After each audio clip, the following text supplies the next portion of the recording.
اب سوال و جواب کی مجلس ہوگی. جو احمدی طلباء ہیں کالجز اور اسکولوں کے شاید ملے جلے ہیں سب. تو آپ میں سے کسی نے کچھ سوال پوچھنا ہو تو جیسا کہ انتظام مقرر کیا ہوا ہے. کیا ہے کہاں سے ان کو وہاں لے جائیں نا, مائکس کو سامنے رکھنا ہے کیونکہ پیچھے اگر کوئی کرسیوں کی لائن, یہ ہے سامنے کرسیوں کی لائن سوال کرنے والوں کی. ٹھیک ہے.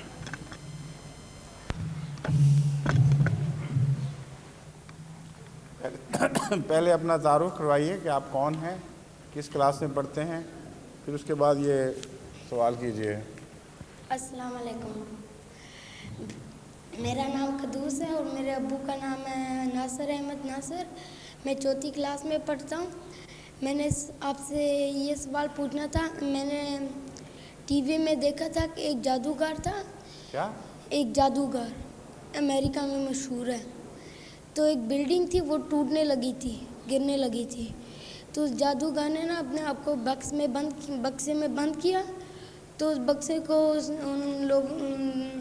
بعض لوگوں نے کیا کہتے ہیں اس بلڈنگ میں رکھ دیا. تو جب بلڈنگ ٹوٹی نا, بلڈنگ سے 200 میٹر دور ایک ٹیبل تھا, اس کے اوپر پیلا کپڑا تھا.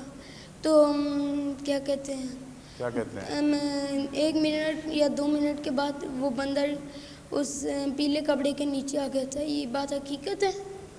تم نے دیکھا ہے؟ ہاں, ٹی وی میں. مجھ سے کیوں پوچھتے ہو, آپ بتاؤ. حقیقت تھی یہ بات؟ مجھے تو نہیں پتا. دیکھا تو تم نے, پوچھ مجھ سے رہے ہو. میں تو نہیں دیکھا, تم نے دیکھا تھا نا. اب تم مان گئے اس کو کہ نہیں مانتے؟ آج کل بہت ٹرکس کرتے ہیں یہ لوگ. اور ایک پروگرام ایک دفعہ آیا تھا, اس میں انہوں نے خود بتایا تھا کہ ہم کیا کیا ٹرکس کرتے ہیں. وہ ایک آدمی کو بکس میں ڈالا اور بیچ میں سے آرے سے چیر دیا اس کو, اور اس کے بعد نکالا تو پورے کا پورا ثابت آدمی. تو یہ انہوں نے پھر طریقہ بتایا کہ کیا ٹرکس ہیں. یہ سب دھوکہ بازی ہے, کوئی حقیقت نہیں, کوئی جادوگری نہیں ہے. جو جادوگری بناتے ہیں ٹیلی ویژن پہ, یہ دھوکہ بازی ہے. سمجھ گئے ہو؟ اتنا سیریسلی نہ مانا کرو ان باتوں کو. السلام علیکم. وعلیکم السلام. میرا نام فرید احمد خان ہے, میں اور 10th کلاس کا طالب علم ہوں. جی. میرا سوال ہے کہ میں نے بزرگوں سے سنا ہے کہ یہاں 7 آسمان ہیں, جیسے کہ حضور صلی اللہ علیہ وسلم 7ویں آسمان پہ ہیں, اور اسی طرح باقی نبی جو ہیں وہ بھی, ان کے ترتیب تو مجھے نہیں آتی, لیکن ان آسمان سے مراد کیا ہے, جیسے کہ یہ ہمارا والا آسمان ہے. میں بتاتا ہوں, بیٹھ جائیے. آسمان جو ہیں یہ بلندی کا نشان ہے صرف, اور درجات جو ہیں وہ دراصل 7 سٹیجز میں ڈیوائڈ کیے ہوئے گئے ہیں. جیسے سورہ فاتحہ کی 7 آیتیں ہیں, جس طرح ہفتے کے 7 دن ہیں, لیکن ایک ہفتہ جب ختم ہوتا ہے تو وقت ختم نہیں ہو جاتا, دوسرا ہفتہ وہیں سے پھر شروع ہو جاتا ہے. تو 7 آسمان چاہے ظاہر کے ہوں چاہے روحانی ہوں, اس سے مراد تکمیل کی 7 سٹیجز ہیں, اور ان سے جب وہ ختم ہوں گی تو پھر ترقی رکے گی نہیں, بلکہ مزید شروع ہو جائیں گی نئے آسمان. اسی طرح رسول کریم صلی اللہ علیہ وسلم کا مقام تمام انبیاء سے بالا ہے, اور اس بات کو ظاہر کرنے کے لیے 7 آسمان کی نسبت سے ہمیں سمجھانے کے لیے یہ بیان کیا گیا کہ اگر ایک کی بلندی پہلے آسمان تک ہے تو دوسرے کی دوسرے, تیسرے کی تیسرے, غزی کے 7ویں آسمان تک کی بلندیاں ہیں. لیکن رسول اللہ علیہ وسلم کا مقام 7ویں آسمان پر نہیں بلکہ اس سے آگے بیان کیا گیا ہے. اس کا مطلب یہ ہے کہ انسان کے لیے جتنی بلندیاں مقدر ہیں وہ ساری حاصل کرنے کے بعد اللہ نے اپنے فضل سے آپ کو اس کے علاوہ بھی ترقی عطا فرمائی ہے. معراج میں ہمیں یہ سبق سکھایا گیا ہے. ساری مخلوق کی ترقی اگر 7 درجوں تک محدود ہو جائے, اس میں فرشتے بھی شامل ہوں, تو حضرت جبرائیل جو فرشتوں میں سب سے بلند مقام رکھتے ہیں, آپ معراج میں حضرت رسول کریم صلی اللہ علیہ وسلم کے ساتھ جاتے ہوئے دکھائی دیے ہیں. اور 7ویں آسمان پر آپ رک گئے ہیں, آگے نہیں گئے. آگے پھر رسول اکرم صلی اللہ علیہ وسلم کا اکیلا جان دکھایا گیا ہے, اور وہاں جا کے رکے ہیں جہاں مخلوق اور خالق کی حد ہے. اس سے آگے خالق کی صفات شروع ہو جاتی ہیں جو مخلوق شیئر نہیں کر سکتے. تو خدا تعالیٰ کی تخلیق میں جو زیادہ سے زیادہ درجے ممکن ہو سکتے تھے وہ حضرت صلی اللہ علیہ وسلم نے حاصل کر لیے. اس لیے 7 آسمانوں کے لفظ کو ظاہری طور پر نہ لیں, یہ اسپیس مراد نہیں ہے اس میں, ٹھیک ہے.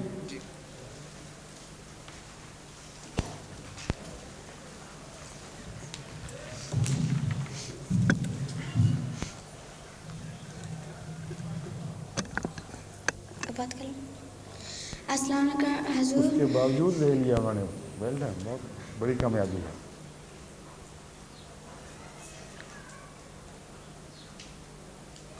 مسٹر بھی ہو گیا تبدیل آج, اچھا ٹھیک ہے, آپ فرمائیے. السلام علیکم حضور. میرا نام ناصر احمد ہے. میرا کا نام عبدالرحیم انیس ہے. میں کیا ہے عبدالرحیم؟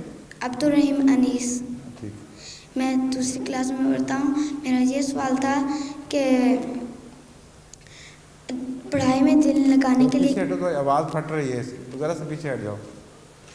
ہاں, پڑھائی میں دل لگانے کے لیے کیا اتنا کیا پیچھے جائے؟ نہ ہٹو جو آ ہی نہ ہو, ذرا سا آگے آ جاؤ. ہاں, پڑھائی میں دل لگانے کے لیے کیا کیا جائے؟ کس کے لیے؟ پڑھائی میں دل لگانے کے لیے. دل لگانے کے لیے تو دل بالکل نہیں لگتا ہے, کیا وجہ ہے؟ کبھی غور کیا تم نے؟ نہیں, کبھی کبھی دل نہیں لگتا ہے پڑھائی میں. وہ دل اس چیز میں نہیں لگتا جو سمجھ نہ آ رہی ہو, اس میں آدمی بور ہو جاتا ہے. اور وہ بچے جن کو شروع میں ایک چیز سمجھ نہ آئے لیکن وہ تیزی سے آگے نکل جائیں اور بیچ میں خلا رہ جائیں, ان کی پڑھائی ہمیشہ وہ ان کے لیے سمجھنے سے بالا رہتی ہے, کیونکہ بیچ میں کچھ ایسی کمزوریاں آ جاتی ہیں جو اگلی پڑھائی سمجھنے میں مشکل پیدا کر دیتی ہیں. اور جب سمجھ نہ آ رہی ہو تو پھر نیند آ جاتی ہے, پھر آدمی بور ہو جاتا ہے. اور جب کسی کامیابی کا مزہ نہ آئے تو دل نہیں لگتا. تو جب تم پڑھائی میں ایک دفعہ پیچھے رہ جاؤ تو اور دل نہ لگے تو اس کا اصل علاج یہ ہے کہ واپس جاؤ ان جگہوں پہ جہاں تمہیں سب سے بڑی کمزوری دکھائی دیتی ہو. جو باتیں پوری طرح سمجھ نہیں آئیں ان کو واپس جا کے کور کرو پوری طرح, اور پھر آگے بڑھو. اور بھی وجوہات ہوتی ہیں. بعض دفعہ اکیلے بچہ پڑھنے والا جو ہے خاموشی سے, اس کو کچھ دیر کنسنٹریشن کرنے کے بعد پھر تھک جاتا ہے اور نیند آنے لگ جاتی ہے, پھر وہ تھک کے چھوڑ دیتا ہے. ایسے بچوں کو چاہیے کہ اپنا کوئی ساتھی ایسا ڈھونڈیں جن کو وہ پڑھائیں, پڑھیں نہیں, کیونکہ اگر پڑھو گے تو پھر تمہارا وہی حال ہو جائے گا. کوئی ایسا کمزور بچہ ڈھونڈو جس کو تم پڑھاؤ, اور جو پڑھانے والا ہے وہ ہمیشہ بیدار رہتا ہے. جو پڑھنے والا ہے اس کو نیند آ جاتی ہے لیکن پڑھانے والے کو نہیں آتی. اس کو ایک چیلنج ہے اس کے سامنے, اس کو کوشش کر کے سکھانا ہے کسی کو, اس کو کوشش کرنی ہے کہ جس کو میں سکھا رہا ہوں اس کی سمجھ میں کچھ آ رہا ہو, تو وہ اس کی تیاری عام تیاری سے بہت بہتر ہوتی ہے. اس لیے بہترین مشورہ میرا طلباء کو ہمیشہ یہی آیا, اور وہ انہوں نے جس نے استعمال کیا ہے, بعضوں نے فیڈ بیک کیا ہے, یہ بہت کامیاب رہا ہے. کہ جو نکمے طلباء تھے ان کو میں نے کہا دوسروں کو پڑھاؤ, اور ایک چیز کے متعلق کہو کہ میں فلاں سبق تیار کر کے آؤں گا, تم مجھ سے پڑھ لو آ کے. پڑھانے کی نیت سے جب تیاری کرو گے تو تمہارے ذہن پہ بڑا پریشر ہوگا, اس لیے تم خوب یاد کرو گے اچھی طرح. اور جب اس کو پڑھاؤ گے تو جو چیزیں بھول گئی تھیں وہ یاد آ جائے گی کہ کہاں کہاں میں بھولا ہوا ہوں, وہاں کتاب دیکھنی پڑے گی. ایک دفعہ کتاب دیکھ لو گے تو وہ ذہن پہ نقش ہو جائے گی بات. امتحان میں جانے کے لیے تم بہتر تیار ہو جاؤ گے. ایک دفعہ اگر تمہیں امتحان میں اچھی کامیابی مل گئی پھر تمہیں ایسا چسکا پڑے گا کہ بور ہونے کی بجائے تمہارا دل پڑھائی میں لگا رہے گا. سمجھے ہو؟ جی. اور آخری ایڈوائس یہ ہے کہ اپنے لیے دعا کیا کرو. دعا سے بہت برکت ملتی ہے اور اللہ تعالیٰ قبول فرماتا ہے تاکہ بچوں کو شروع سے ہی خدا پہ اعتماد بڑھے اور تعلق پیدا ہو. تو دعا کر کے پڑھا کرو اور جو میں نے طریقے استعمال کرنے کے لیے کہیں ان کو استعمال کر کے پھر چند مہینے کے بعد مجھے خط لکھنا اور بتانا کہ میں کون ہوں اور اب میرا کیا حال ہے. ٹھیک ہے؟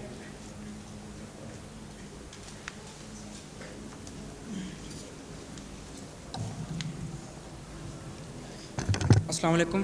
وعلیکم السلام ورحمۃ اللہ. خاک سار کا نام محمد الیاس ہے. میرے والد کا نام محمد یوسف مجوکا ہے. جی جی. حضور میں نے ایک کسی کتاب میں ایک سوال پڑھا تھا کسی دہریے کا ہے اور اس کا سوال یہ تھا کہ وہ کہتے ہیں کہ آپ کہتے ہیں کہ اللہ تعالیٰ مالک ہے اور ازل سے مالک ہے. اسی طرح آپ اور انہوں نے لکھا یہ تھا کہتے ہیں کہ آپ مالک ہونے کے لیے ضروری ہے کہ اس کے لیے کوئی مخلوق بھی ہو. تو کہتے ہیں کہ جب کہ آپ کہتے ہیں کہ اللہ تعالیٰ ازل سے مالک ہے تو یقیناً خدا تعالیٰ پہلے موجود ہوگا کیونکہ وہ مالک ہے اس لیے اس نے بعد میں مخلوق بنائی ہوگی. کیا وہ کہتے ہیں کیونکہ خدا تعالیٰ پہلے سے موجود ہوگا, اس نے وہ مالک ہے اور اس نے بعد میں مخلوق بنائی. لیکن کہتے ہیں کہ جب مخلوق بعد میں بنی اس کا مطلب ہے ایک پہلے ایسا وقت ہوگا جس وقت مخلوق نہیں تھی. کوئی ایسا دور نہیں ہے جب مخلوق نہ ہو, کیونکہ صفات کا جو تعلق ہے وہ ذات سے اس طرح کا ہے جیسا خوشبو کا پھول سے ہے یا رنگ کا پھول سے ہے. پھول کی ذات کے ساتھ وہ صفات باقی رہتی ہیں. پھول خوشبو دیتا رہتا ہے ہمیشہ, تو خالق ہمیشہ تخلیق کرتا ہی رہتا ہے. اور جو چیز ہمیشہ سے ہے اگر اس کا ہمیشہ سے ہونا ممکن ہے تو اس کی صفات کا ہمیشہ سے ہونا ضروری ہے. پھر ایک کانسٹنٹ پروسیس ہے, سمجھیں؟ جی. کیونکہ جو ایٹرنیٹی ہے, جو سب سے مشکل مضمون سمجھنا ایٹرنیٹی ہے. ایٹرنی کا مطلب ہے ہمیشہ سے کسی چیز کا ہونا. یہ جو کائنات ہے یہ ہمیں موجود دکھائی دے رہی ہے اور یہ ہم سمجھتے ہیں کہ از خود کچھ نہ کچھ بھی نہ ہو تو اچانک خود بخود کچھ پیدا نہیں ہو سکتا, کیونکہ ساری سائنسز ہمیں بتاتی ہیں کسی چیز سے کوئی چیز بنتی ہے, از خود نہیں بنتی. تو اور کچھ نہیں تو اس کائنات کو ایٹرنل ماننا پڑے گا کہ نہیں, ہمیشہ سے, اور اس کی صفات کو بھی ہمیشہ سے ماننا پڑے گا. اگر بے جان چیز ہمیشہ سے مانی جا سکتی ہے اور بغیر شعور کی چیز ہمیشہ سے مانی جا سکتی ہے تو شعور والی چیز کا ہمیشہ سے ماننا کیوں مشکل ہے؟ خصوصیت سے اس لیے کہ جو بے چان چیز ہے اس پر کوئی باشعور ہستی عمل کرتی ہوئی نظر آ رہی ہے, اور بے شعور اپنے آپ کو اس طرح ترقی نہیں دے سکتا. تو معلوم ہوتا ہے کسی شعور کا ہاتھ باہر سے اس پر کار فرما ہے. تو جو شعوری ہاتھ ہے وہ ہمیشہ سے ہے اصل میں, اور بے شعور ہستی ہمیشہ سے نہیں ہے. وہ پیدا ہوتی ہے, مٹتی ہے, پھر پیدا ہوتی ہے, اور یہ ضروری نہیں کہ ایک وقت میں ساری کائنات خدا کی کالعدم ہو جائے. ہماری کائنات مٹ سکتی ہے, کسی اور جگہ ابھر سکتی ہے. چنانچہ اب جو بلیک ہول کے اسپیشلسٹ سائنٹسٹ ہیں انہوں نے میتھمیٹیکلی ایک ایسی چیز کہی ہے جس کے متعلق پہلے سے مجھے خیال تھا کہ ہو سکتا ہے یوں ہوا ہو, لیکن اب اس کا سائنٹیفک پروف نہیں لیکن سائنٹیفک رجحان نظر آنے لگ گیا ہے. میں یہ سوچتا تھا کہ جو بلیک ہول میں ساری کائنات غائب ہوتی ہے تو ہو سکتا ہے کسی اور ڈائمینشن میں وہ ری اپیئر ہو جائے, ایک طرف سے غرق ہو رہی ہے دوسری ڈائمینشن میں اپیئر ہو جائے. اب میتھمیٹیشنز نے یہ ورک آؤٹ کیا ہے, انہوں نے کہا یہ پاسبل ہے میتھمیٹیکلی کہ ہماری ڈائمینشن سے زائد ڈائمینشنز ہوں اور ان کی روح سے ایک کائنات ایک بلیک ہول میں ڈوب گئی ہے تو دوسری طرف اس کے پرے کوئی میتھمیٹیکل پاسبلٹی کے طور پر وہ کہتے ہیں کہ ایک کائنات ابھر ہے, وہ اسپیس اور ہو, اس کی ڈائمینشنز ہماری ڈائمینشن سے مختلف ہوں. تو خدا کے لیے تو چاہے اس طرف کائنات ہو یا اس طرف کائنات ہو مالکیت قائم رہتی ہے. تو فنا ایک پہلو سے ہو رہی ہے, ایک پہلو سے بقا ہے, ایک پہلو سے تعمیر نو ہو رہی ہے. تو اتنا خدا تعالیٰ کا وجود اتنا عظیم ہے اور اتنی اس میں کمپلیکیشنز ہیں اس کی کائنات میں کہ ہم اندازے موٹے موٹے لگا سکتے ہیں، اس سے زیادہ آگے نہیں جا سکتے، لیکن اندازے لگاتے ہیں تو ان سوالات کے جواب مل جاتے ہیں. سمجھ گئے؟ جزاک اللہ.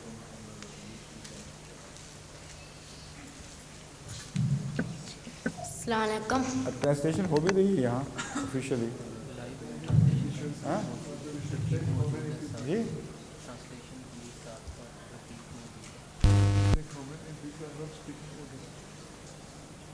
No, what I was given to understand that perhaps Hamid, what's your name? Naveed Hamid. I understood from this that you are going to translate the question answer session, but you are sitting here without doing anything. Actually, I was going to translate the Urdu translation of the Quran and not the session. No, but it is written here, Sawalo Jawab Urdu Tajma Naveed Hamid. Acha, this was related to the Quran, and he did both these things. So he did only the German translation, and the Urdu translation didn't. Aha, well, I understand. Nobody reminded me, that's why it happened. But I was under the impression that you are going to translate the question answer session into German language. He is responsible for this. Nobody did it, huh? There is no need. No, there is only Amir Sahib here who can't understand Urdu. So for you, he is doing the good job, I hope. Huh? Okay. Right.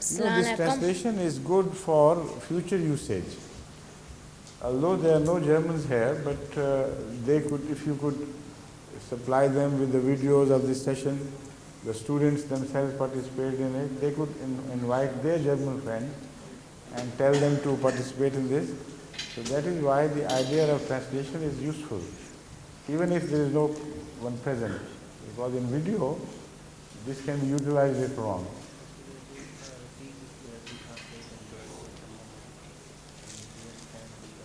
But later on you can dub it.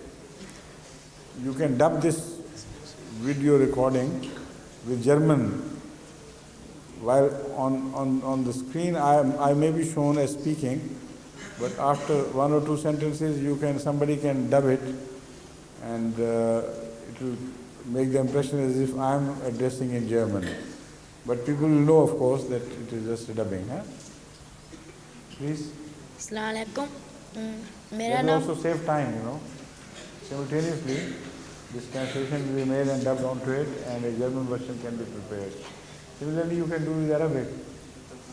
Some videos, after editing, instead of people waiting for me to finish and then for you to start, you can dub it simultaneously. So that in the video, they can't use two channels in video. That is why I am saying it. In television transmission, you can use 2-3 channels. But in video, you have to use only one channel. So you can dub it onto the video so that they see what is happening actually, but they hear your voice only. Right? Please. میرا نام مختار احمد ہے جی. اور میرا والد کا نام ارشاد احمد ہے. میں 5ویں کلاس میں پڑھتا ہوں. ماشاءاللہ. تو بڑی صاف بول رہے، تمہاری آواز تو بالکل صاف سمجھ آ رہی ہے. فاصلہ بھی صحیح رکھا ہوا ہے تم نے. ہاں بتاؤ. میرا سوال یہ تھا کہ ہے ابھی تک ہے. سوال یہ ہے تم کہ کراچی کے ہو؟ پیچھے سے؟ جی پیچھے سے کراچی سے آئے ہو؟ نہیں، کہاں سے؟ ربا سے. ربا کے؟ کہاں کے؟ دارالنصر. اچھا. یہ سوال تھا تو عموماً کراچی والے کہتے ہیں یہ اسٹائل میں. ہمارا یہ سوال تھا. بتاؤ. کہ جب خون بہہ جاتا ہے تو وضو کیوں ٹوٹ جاتا ہے؟ کس سے وضو ٹوٹتا ہے؟ وضو جب خون نکلتا ہے تو. خون نکلتا ہے. ہاں جی.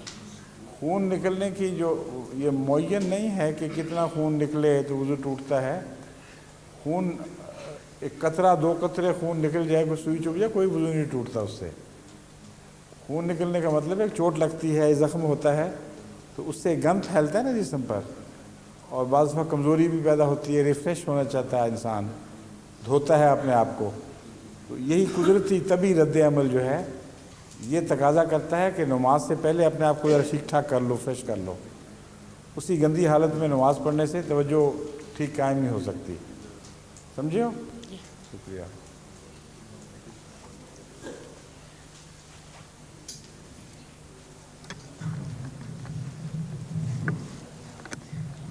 السلام علیکم. وعلیکم السلام. حضور میرا نام محمد اقبال آصف ہے جی. اور میں 8ویں کلاس میں پڑھتا ہوں. میرا سوال یہ ہے کہ میری ایک انڈین سے گفتگو ہوئی, اس نے 2 اعتراض کیے تھے. ایک یہ کہ آپ کہتے ہیں کہ ضیاء الحق اور بھٹو جو ہیں وہ ہمارے مباہلے کے نتیجے میں یا خدائی قہر کا نشان بن کر ہلاک ہوئے, لیکن ہمارے وہ اندرا گاندھی اور نہرو اور راجیو بھی تو ہلاک ہوئے ہیں.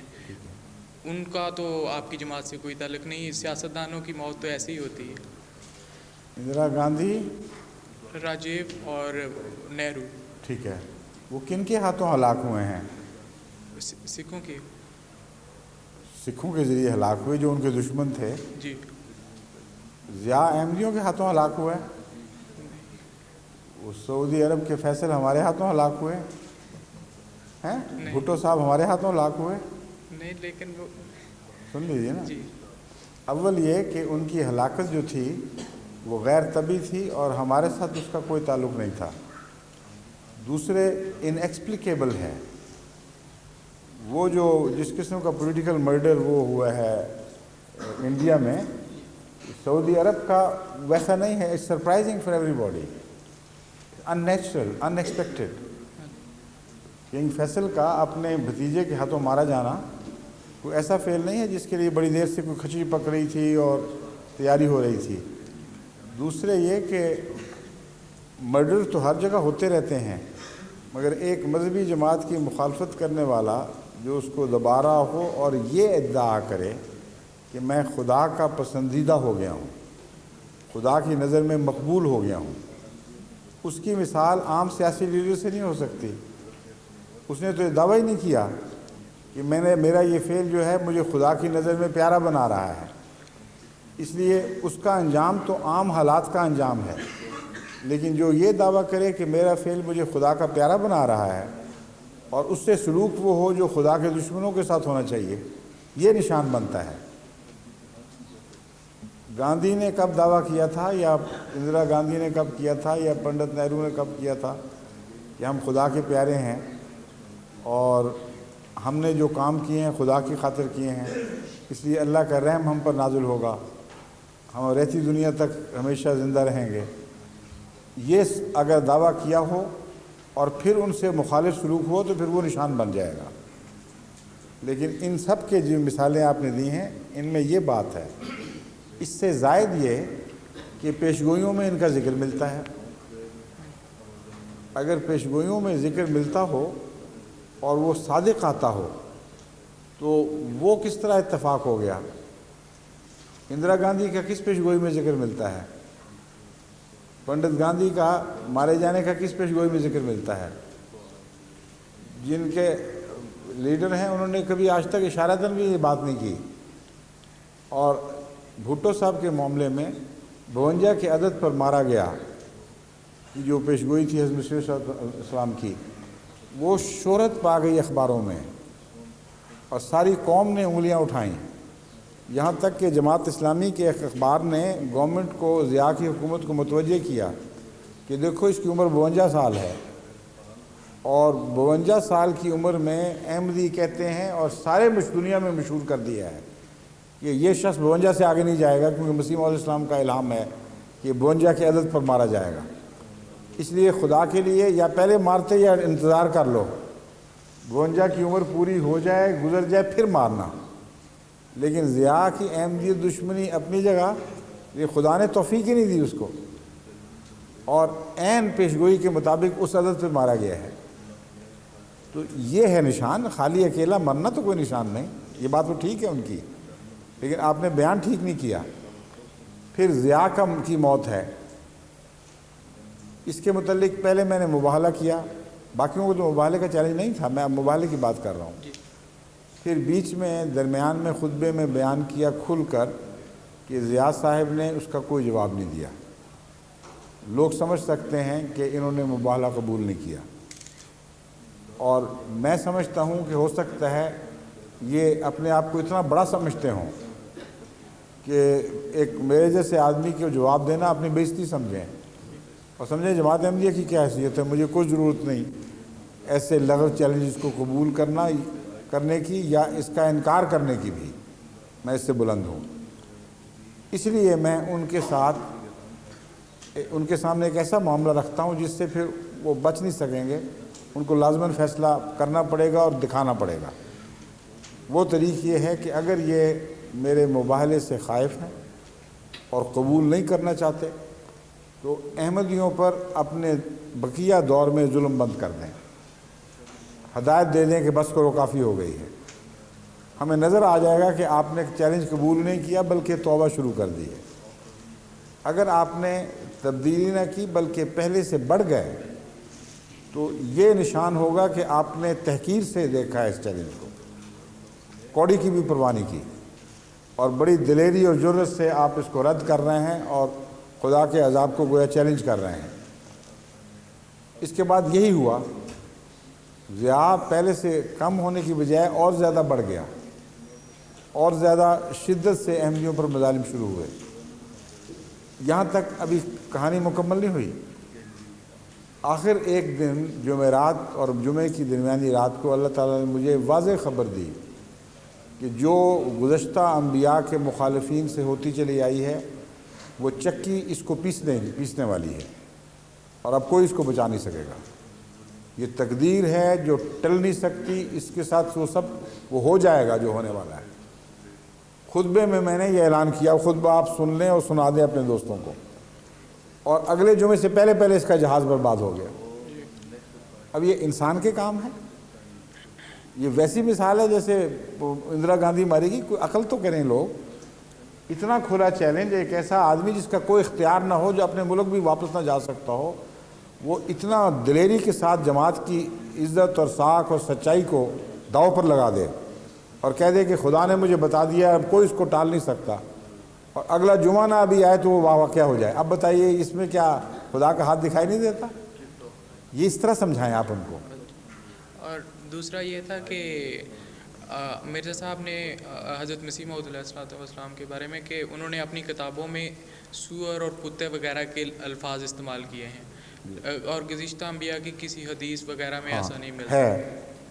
مولویوں کو متعلق ہے، رسول اللہ علیہ وسلم کے الفاظ ہیں، وہ حدیث کا حوالہ ان کو دے دیں۔ رسول اللہ علیہ وسلم فرماتے ہیں کہ آئندہ زمانے میں جب امت کے حالات بگڑیں گے اور تفرقہ پیدا ہوگا، اختلافات پیدا ہو جائیں گے، تو لوگ اپنے علماء کے پاس جائیں گے، یعنی مسلمانوں کا ذکر فرما رہے ہیں، کہ ان سے پوچھیں کون سچا کون جھوٹا، اختلاف میں کیا ہو رہا ہے۔ تو کیا دیکھیں گے؟ علماء نہیں بلکہ سور اور بندر بیٹھے ہوئے ہیں۔ یہ کس کے الفاظ ہیں؟ حضرت محمد رسول اللہ صلی اللہ علیہ وسلم کے۔ تو جو آپ کا مہدی ہے وہ آپ کو جھٹلائے گا، وہ اپنے آقا کے خلاف احتجاج کرے گا کہ آپ نے زیادہ سختی کی ہے۔ اس لیے جو سچا مہدی ہے وہ جرأت سے وہی باتیں کہے گا جو اس کے آقا نے کہی ہیں۔ تو حضرت مسیح موعود علیہ السلام نے کوئی نئی بات نہیں کہی، بلکہ رسول اللہ صلی اللہ علیہ وسلم کی غلامی میں، آپ کی پیروی میں یہ باتیں کہی ہیں۔ جب تک یہ حدیث قائم ہے اس وقت مسیح موعود پہ اعتراض نہیں کر سکتے۔ ٹھیک ہے؟ السلام علیکم۔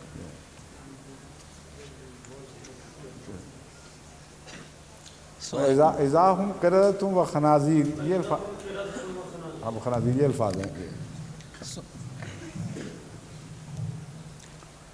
السلام علیکم حضور، میرا نام محمد داؤد ہے، میرے والد صاحب کا نام محمد یوسف مجوکا ہے۔ میں نے محمد یوسف مجوکا صاحب کے بیٹے ہیں آپ بھی؟ جی اچھا، وہ پہلے آپ کے بڑے بھائی تھے چھوٹے بھائی تھے؟ چھوٹے بھائی تھے۔ ٹھیک ہے ہاں جی حضور، میرا سوال یہ ہے کہ ابھی آپ نے معراج کا ذکر فرمایا تھا، جس میں آن وسلم کو دکھایا گیا تھا کہ آپ آخری جو حد ہے انسان اور خدا تعالیٰ کے درمیان، ہاں جی، اس تک پہنچے ہیں درجے کے لحاظ سے، اور اس کے مقابل پر مقام محمود کا ذکر ملتا ہے، جس کے متعلق آپ نے فرمایا تھا کہ وہ ایک ٹھہرا ہوا مقام نہیں ہے بلکہ وہ ہمیشہ آگے بڑھتے رہنے والا مقام ہے۔ جی، تو یہ ان کے آپس میں نہیں، وہ آپ اس کو ان دونوں باتوں کو گڑمٹ کر گئے ہیں، وہ الگ الگ مضمون ہیں۔ ایک انسان کا مقام روحانی ترقی میں وہاں تک پہنچا ہے جہاں مخلوق کی آخری حد ہے، جی لیکن اس کے باوجود ان حدود میں اس کی پرواز جاری رہ سکتی ہے۔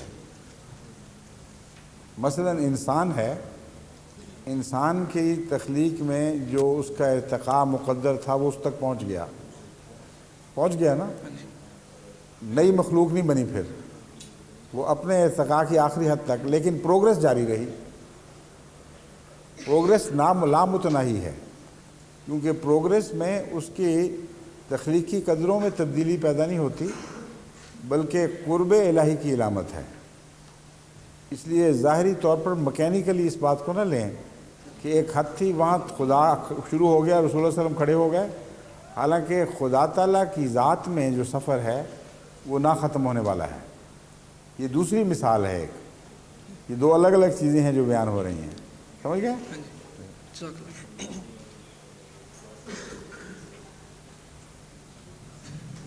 السلام علیکم، جی میرا نام آصف خان ہے، میرے ابو کا نام فلاح الدین کیا؟ خان۔ کن کے بیٹے ہو؟ فلاح الدین خان۔ ہاں میں جانتا ہوں۔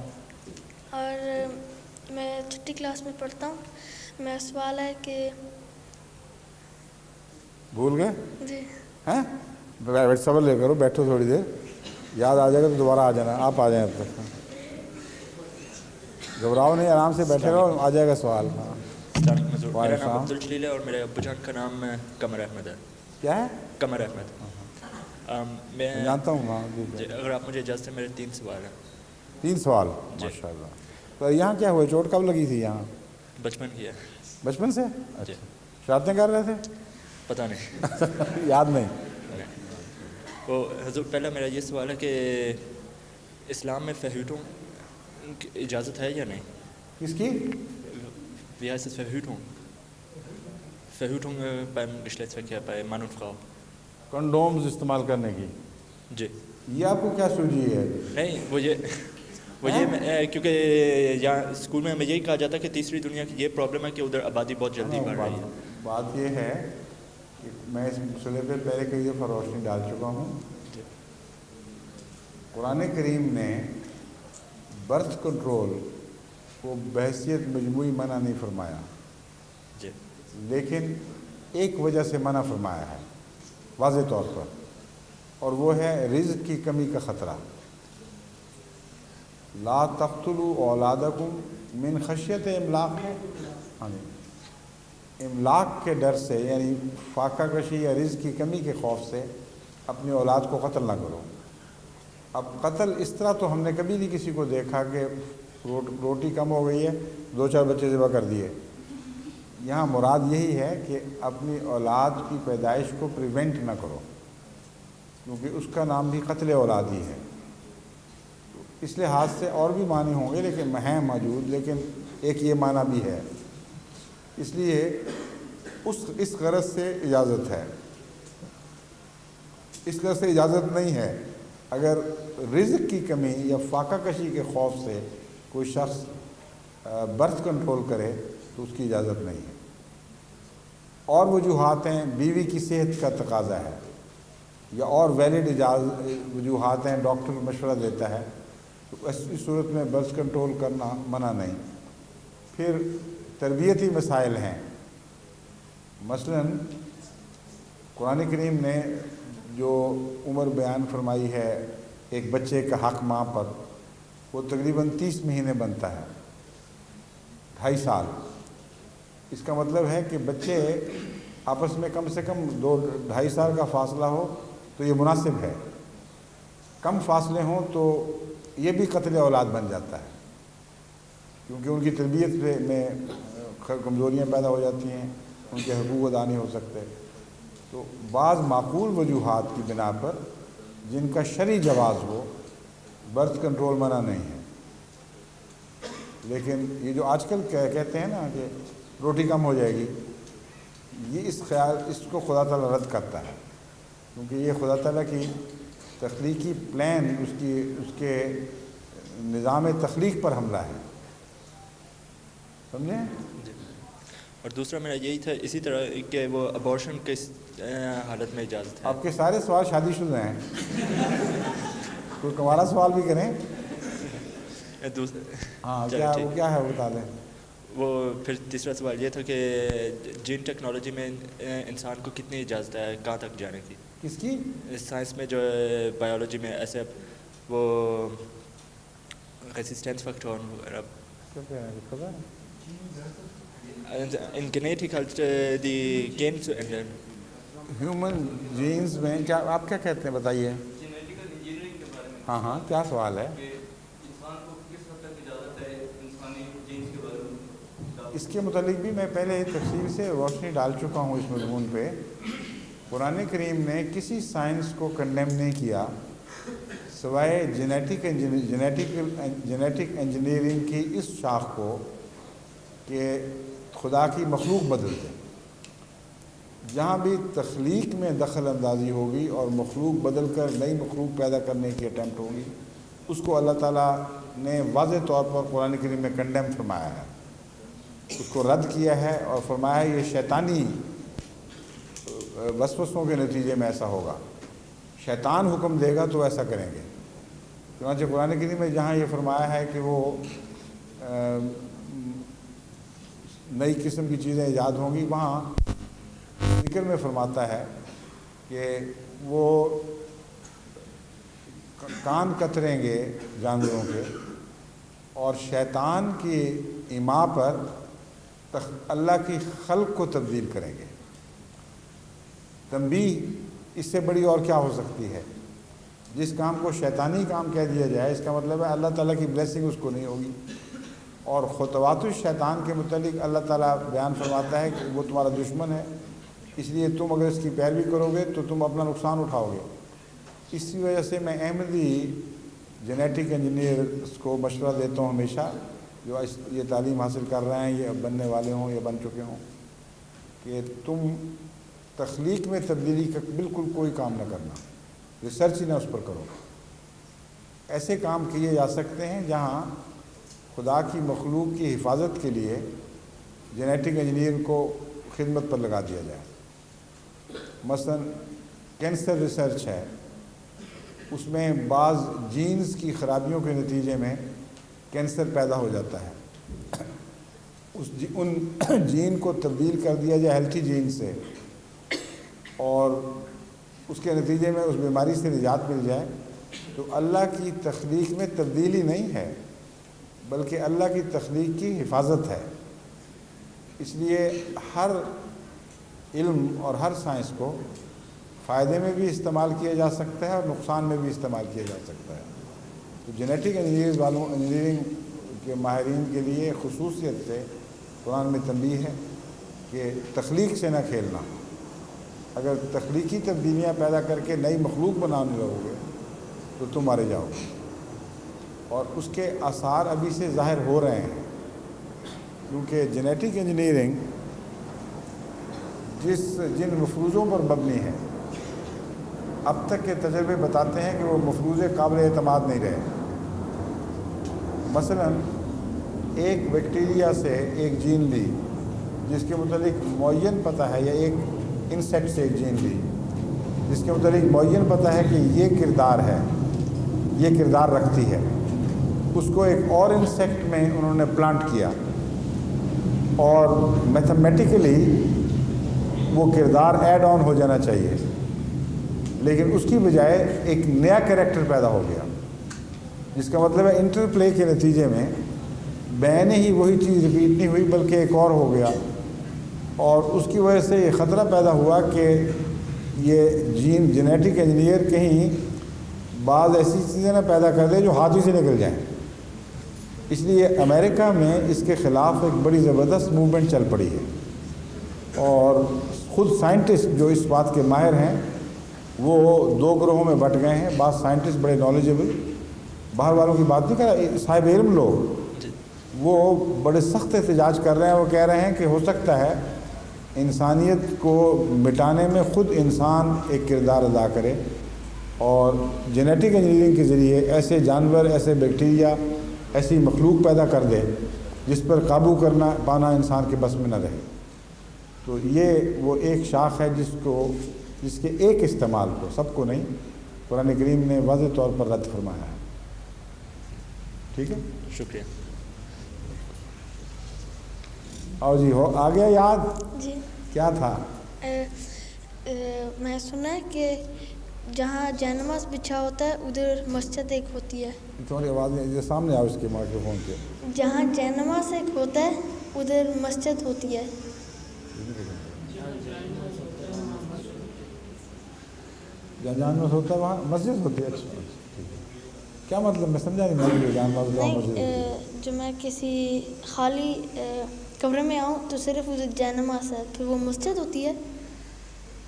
جہاں جانماز ہے وہاں نماز پڑھی جاتی ہے. ہاں, اور وہ مسجد پھر ہوتی ہے. اتنا حصہ مسجد بن جائے گا.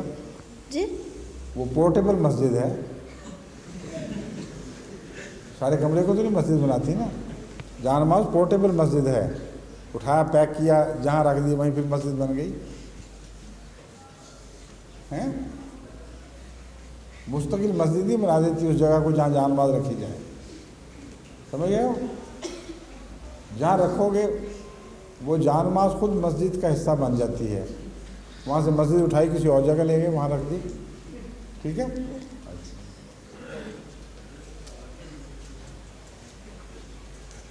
باقی سوال کرنے والے بہت دور بیٹھے ہوئے ہیں, کیا وجہ ہے؟ آپ اتنا پیچھے کیوں بیٹھے ہوئے تھے سوال کے لیے؟ حضور پہ میرا زیادہ سوال کرنے کا نہیں تھا, لیکن کوئی تھا نہیں, اس لیے پھر میں احتیاطاً. اچھا کوئی حرج نہیں ہے کہ سوال ختم ہو گئے تو مجلس بھی ختم کر لیتے ہیں, کوئی اور کام کر لیں گے. آپ کر رہے ہیں بس سوال آپ ویسے. حضور پچھلے دنوں میں نے ایک جرمن کی کتاب پڑھی ہے, کفن عیسیٰ علیہ السلام کے کفن کے متعلق. اچھا. جو اٹلی میں موجود ہے. اس میں اس نے خیال ظاہر کیا کہ حضرت عیسیٰ علیہ السلام 2 دفعہ کشمیر تشریف لے گئے تھے. ایک دفعہ اپنے بچپن میں اور ایک دفعہ واقعہ صلیب کے بعد. اسی لیے ان کے بچپن کا جو ایک بڑا حصہ ہے عمر کا, اس کے متعلق کچھ بھی بائبل سے نہیں پتہ چلتا.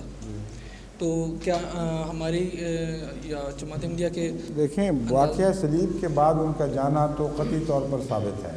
جی. کیونکہ جو ہندو پراناز ہیں, اینلز, پرانے ریکارڈز, ان میں واضح ذکر ملتا ہے راجہ شالبان کے زمانے میں یہ واقعہ ہوا. جی. اس لیے اس میں تو شک ہی کوئی نہیں. پہلے کے متعلق کوئی قطعی ثبوت نہیں ہے. اس لیے پہلا حصہ کنجیکچر ہے ان کا. ہو سکتا ہے گئے ہوں, ہو سکتا ہے نہ گئے ہوں. جی, وہ بائبل سے یہ حضرت عیسیٰ علیہ السلام کے حواریوں کا ایک بڑا معجزہ بیان کیا جاتا ہے کہ وہ مختلف زبانیں بولتے تھے. تو اس لیے میں نے خیال کیا کہ شاید وہ پہلے کسی زمانے میں جب حضرت عیسیٰ علیہ السلام کشمیر تشریف لے گئے تھے تو وہ ساتھ. جب تک آپ بتائیں نا کون سی زبانیں بولتے تھے, اگر یہ ثابت ہو کہ ہندوستانی زبانیں ان کو آتی تھیں تو حواریوں کے متعلق اگر آپ یہ کہیں گے تو یہ ثابت ہوگا کہ نبوت کے بعد گئے ہیں, نبوت سے پہلے نہیں گئے. کیونکہ حواری تو بنے ہی نبوت کے بعد ہیں, اور نبوت کے بعد ان کا سارا عرصہ معلوم ہے. نبوت کے بعد تو غائب ہی نہیں ہوئے. جو عرصہ غیبوبیت کا ہے وہ بچپن کا ہے. اس لیے حواریوں کی زبانیں جاننا تو کوئی بات نہیں ہے. حضرت عیسیٰ کو خود زبانیں آتی تھی کہ نہیں, یہ سوال ہے. ہمارے علم کے مطابق جتنا ریکارڈ ہے اس میں حضرت عیسیٰ علیہ السلام کے متعلق ارامک زبان بولنے کا تو سنا ہے. ارامک زبان بولتے تھے جو ہیبرو کی ایک قسم ہے بولی جانے والی. جس طرح بعض زبانوں میں لکھنے والی اور ہو جاتی ہے, بولنے والی اور. اس طرح ارامک زبان استعمال ہوتی تھی بولنے میں, یا ہیبرو بولنے میں ہوتی تھی, یا ارامک, کون سی دونوں میں سے ایک تھی. بہرحال ارامک اور ہیبرو دونوں ایک ہی زبان کے 2 نام ہیں. ایک خصوصیت سے لکھنے کے لیے استعمال ہوتی تھی. حضرت عیسیٰ علیہ السلام یہ زبان استعمال کرتے تھے, ارامک. اور یہ زبان جہاں تک مجھے یاد ہے نسبتاً جو دیہاتی لوگ تھے وہ استعمال کرتے تھے, اور جو شہری لوگ تھے وہ ہیبرو استعمال کرتے تھے. تو کئی اسکالرز کہتے ہیں کہ عیسیٰ علیہ السلام ارامک زبان استعمال کرتے تھے, لیکن کسی تیسری زبان کا کوئی ذکر میں نے کبھی نہیں پڑھا. میرا نہیں خیال کہ کبھی کسی نے اسکالر نے لکھا ہو کہ عیسیٰ علیہ السلام کو کوئی انڈین زبان بھی آتی تھی. تو جس نے اپنے بچپن کے 4-5 سال یا زائد عرصہ 10-15 سال بھی ہو سکتے ہیں ہندوستان میں گزارے ہوں، وہ کوئی ذکر خیر تو کرے ہندوستان کا، کوئی اشارے کرے، کچھ بتائے کہ میں نے کیا دیکھا، بتائے کہ میں نے وہاں بنی اسرائیل کو گمشدہ بھیڑوں کو پایا وغیرہ وغیرہ، اور کوئی زبان وہاں کی بولے. کبھی نہیں کیا آپ نے ایسا، اس لیے مفروضہ ہے محض. لیکن جب واقعہ صلیب کے بعد غائب ہوئے ہیں تو کہیں ابھرے ہیں. اور جہاں تک تاریخ کا تعلق ہے، افغانستان میں ان کے ابھرنے کا نشان ملتا ہے، کشمیر میں ابھرنے کا نشان ملتا ہے، اور جہاں تک انسان کی تاریخ پر اعتماد کیا جا سکتا ہے ایسے حوالے ہیں کہ آپ وہاں ظاہر ہوئے ہیں. اس لیے یہ حصہ تو مانا جا سکتا ہے. پہلا حصہ ایک فرض ہے، خیال ہے، جس کی تائید میں کوئی شواہد نہیں ہے. ٹھیک. دوسرا سوال جو ہے وہ یہ ابھرنے کے متعلق ہے. کس کے متعلق؟ حضرت عیسیٰ علیہ السلام کے کشمیر اور افغانستان میں جانے سے متعلق ہے. آپ نے ایک مجلس فان میں جو کہ غالباً پاکستان میں ہوئی تھی یہ ارشاد فرمایا تھا کہ جماعت کو کچھ قبائل کا پتہ چلا تھا افغانستان سائٹ پر. ہاں جی، ٹھیک ہے. ان کے متعلق بعض مواد منگوایا گیا تھا. وہ قبائل اپنے آپ کو عیسائی مسلمان کہتے ہیں. بات یہ ہے کہ وہاں ایک ایران میں ایک صوبہ ہے جس میں پرانے درویش پائے جاتے ہیں، یعنی درویشی فرقے پائے جاتے ہیں. انگلستان سے آکسفورڈ یونیورسٹی نے ایک اسٹوڈنٹس کے ذمہ یہ تھیسس لگایا کہ اس ہرات کا صوبہ ہے، وہ ہرات جا کر تحقیق کریں کہ وہ کون لوگ ہیں جو درویشی نظام رکھتے ہیں، درویشی فرقوں سے تعلق رکھتے ہیں، ان کی اپنی اپنی عادات کیا ہیں، کیا اختلافات ہیں وغیرہ وغیرہ. تو ریسرچ پروجیکٹ تھی جس میں یہ اسکالر ہرات گیا اور درویش فرقوں سے متعلق تحقیق کرتے ہوئے اس کے علم میں یہ عجیب بات آئی کہ یہاں ایک فرقہ ہے جو اپنے آپ کو مسلمان عیسائی کہتا ہے، اور اس فرقے کے سردار کا نام ہے ابا یحییٰ. اور ابا جو ٹرم ہے یہ یہودی لیڈرز کے لیے استعمال ہوتی ہے. تو موسائی اس فرقے کا قبیلے کا نام ہے، فرقہ نہیں قبیلہ. تو موسائی قبیلہ جس کے سردار ابا یحییٰ ہیں، ان کے اپنے آپ کو وہ مسلمان عیسائی کہتے ہیں. یہ سن کر اس کو بہت تعجب پیدا ہوا، اور یہ اس کے اگرچہ اس کے ریسرچ کے مضمون کا یہ حصہ نہیں تھا، لیکن آؤٹ آف دا وے اپنے مسلک سے ہٹ کر اس نے جا کر ان سے ملاقات کی اور تحقیق کی. وہ ذکر اس نے اپنی کتاب جس کا ٹائٹل ہے امنگ دی درویشز، اس میں اس نے کیا ہے. یہ آکسفورڈ یونیورسٹی پریس کی چھپی ہوئی کتاب ہے جو حاصل کی جا سکتی ہے، جس کو دلچسپی ہے وہ دیکھ لے بے شک. اس میں باقی تحقیق کے دوران وہ ضمناً یہ ذکر کرتا ہے. اس طرح میں نے سنا، اور میں ابا یحییٰ سے ملا. اس نے مجھے بتایا کہ ہم اس لیے مسلمان عیسائی کہلاتے ہیں کہ عیسیٰ علیہ السلام جس طرح تم سمجھتے ہو صلیب پر مارے گئے، صلیب پر نہیں مارے گئے تھے، بلکہ صلیب سے نجات پا کر زخم جب مندمل ہوئے تو وہ ہجرت کر کے کشمیر جا رہے تھے تو ہمارے ہاں ٹھہرے، اور ان کی تبلیغ سے ہم عیسائی بن گئے. لیکن اس عیسائیت میں کوئی تثلیث کا ذکر نہیں ہے، خدا کے بیٹے کا ذکر نہیں ہے، بلکہ ایک نبوت کا دعویٰ تھا ان کا. چنانچہ انہوں نے جو بائبل ہمیں انجیل دی وہ ہمارے پاس رولز کی صورت میں ابھی تک لکھی ہوئی موجود ہے. ہم اس لیے جب آپ کی تعلیم میں توحید تھی اور کسی شرک کا کوئی شائبہ نہیں تھا، اس لیے ہم اسلام کے لیے ذہنی اور نفسیاتی لحاظ سے تیار تھے. جب اسلام آیا تو ہم نے اس کو قبول کر لیا. لیکن چونکہ عیسیٰ علیہ السلام نے سب سے پہلے ہمیں ہدایت دی تھی، اس لیے ان کے احسان کے طور پر ان کے محبت میں ہم نے اپنے ساتھ عیسائی لفظ بھی قائم رکھا. تو ہم مسلمان عیسائی کہلاتے ہیں. اور دوسرے ہم عیسیٰ علیہ الصلوۃ والسلام کو عیسیٰ کہتے ہیں نصرانی کشمیری، کیا دو لفظ استعمال کیے تھے، ناصری کشمیری، ہم ان کے ساتھ ٹائٹل کے ساتھ عیسیٰ ابن مریم ناصری کشمیری کہتے ہیں۔ انہوں نے کہا ناصری کشمیری کیا ہوا؟ انہوں نے کہا ناصرہ میں پیدا ہوئے اس لیے ناصری، کشمیر میں فوت ہوئے اس لیے کشمیری۔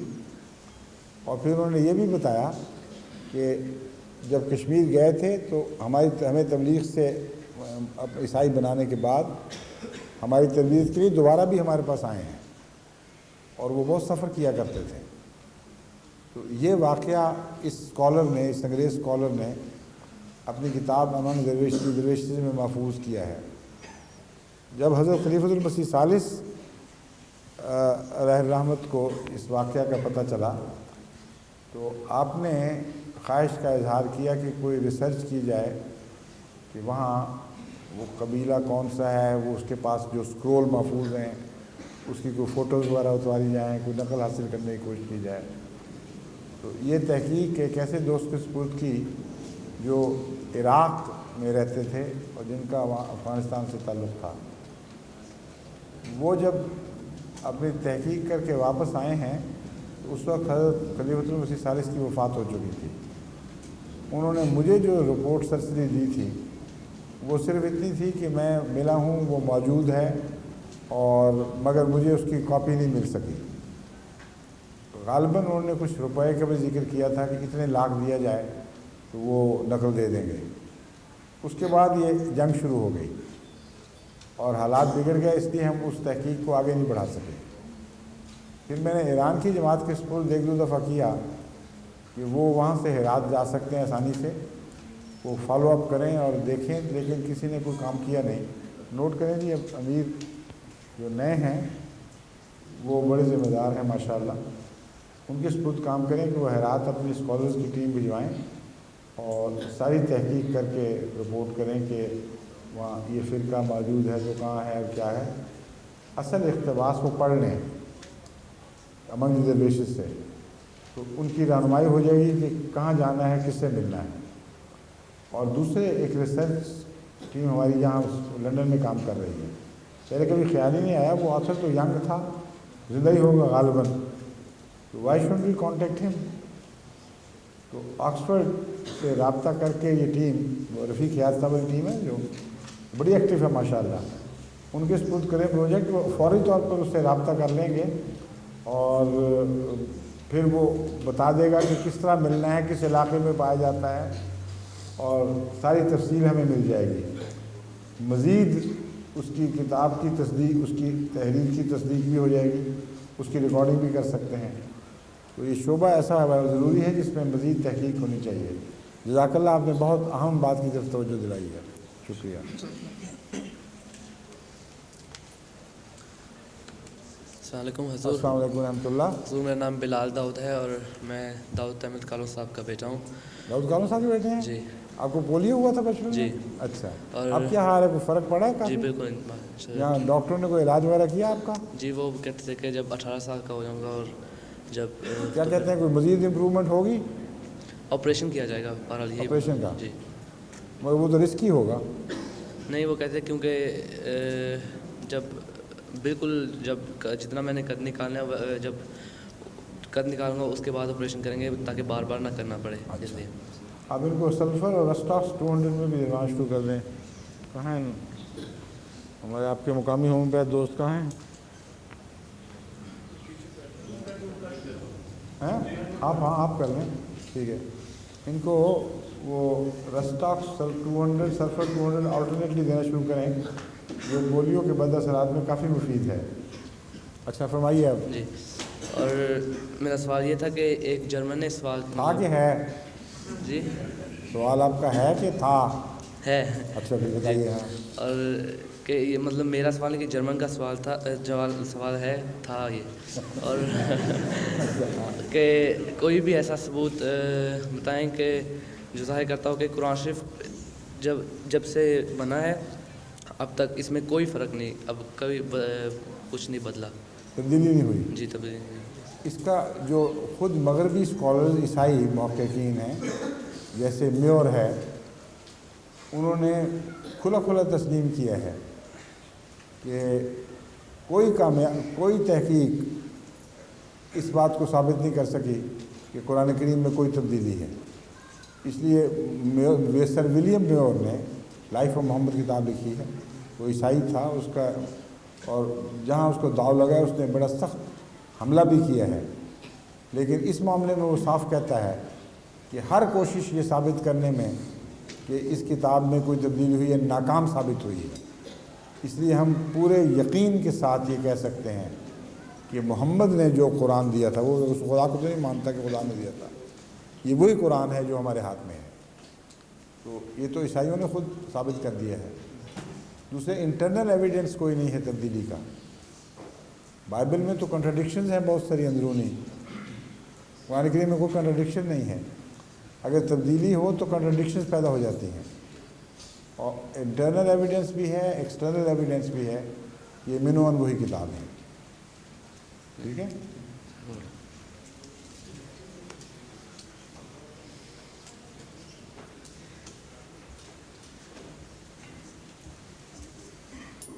السلام علیکم. میرا نام منصور ہے. میں نے کس کلاس میں پڑھتے ہیں؟ میں کورس کر رہا ہوں industry کافمن. Das heißt Industriekaufmann auf Englisch?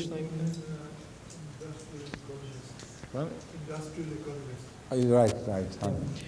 میں نے پوچھنا تھا کہ اگر ہم ایک ہی آدم علیہ السلام کی اولاد ہیں جیسے کہا جاتا ہے، اگر تو اتنی دنیا میں اتنے مختلف قسم کے لوگ کیسے ہیں، جیسے چائنیز قسم کے اور افریقہ کے؟ جیسے کہا کہ ایک آدم کی اولاد ہے. میں نے آپ کا ایک خطبہ سنا تھا، اس میں آپ نے یہ کہا تھا کہ ہم آدم علیہ السلام پہلے نہیں تھے، اس سے پہلے بھی آ چکے ہیں.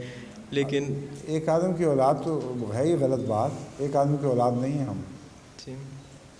ایک آدم سے مراد اگر سب سے پہلا آدمی ہے تو پھر بالکل ٹھیک ہے، لیکن وہ آدم جو 6000 سال پہلے ہوا تھا اس کی اولاد نہیں ہے سارے.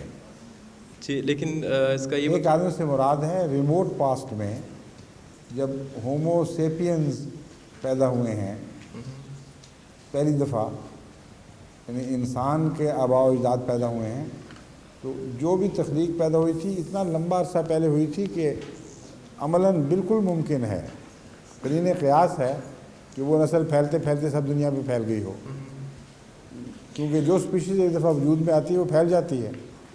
لیکن جو لوگ عام طور پہ سوال کرتے ہیں وہ اس کے متعلق نہیں کرتے، وہ حضرت آدم کی بات کرتے ہیں جو نبی تھے. وہ سمجھتے ہیں ہم سب ان کی اولاد ہیں. یہ غلط ہے.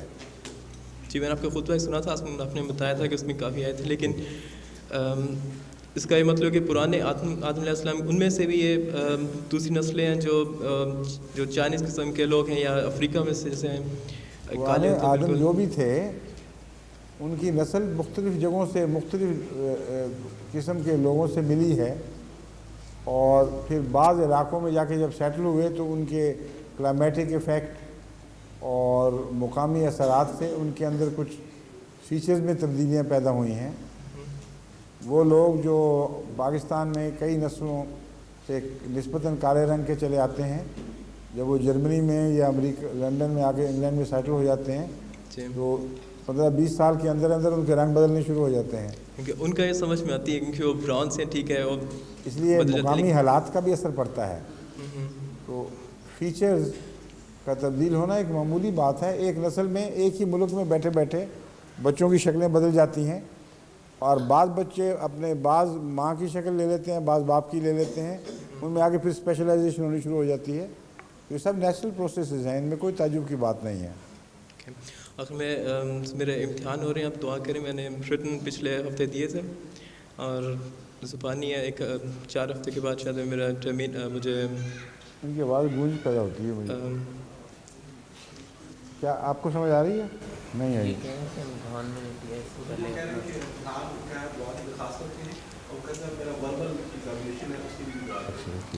ان شاء اللہ. شکریہ. السلام علیکم.